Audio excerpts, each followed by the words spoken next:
O kodėl Stankūnaitė pasirinko būtent jūs kaip advokatą? Nežinau. Tai jums paskambino, sako, norėčiau susitikti ir atėjo pas jūs?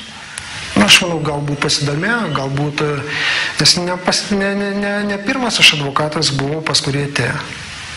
Tikrai ne pirmas ir jūs matote, kiek metų vyksta šitie teisminiai ginčai ir buvo tų advokatų ir prieš mane, ir buvo tų advokatų, kurie nesutiko sutikti teisinės paslaugas.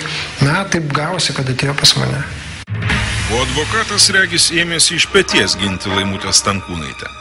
Pažiūrėkite, kas vyko praėjus pusvalandžiui po nesėkmingo bandymo išplėšti mažąją mergaitę iš senelių namų.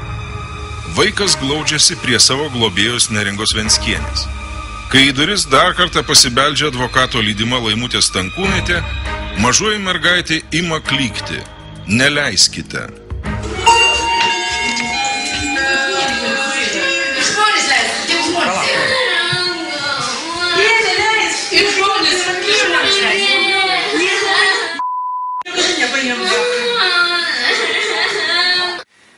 Neleiskite.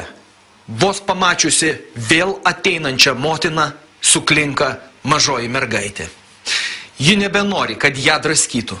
Ji nebenori dar kartą būti plėšiama iš savo namų. Ji nebenori, kad Stankūnaitė pas ją ir vėl ateitų.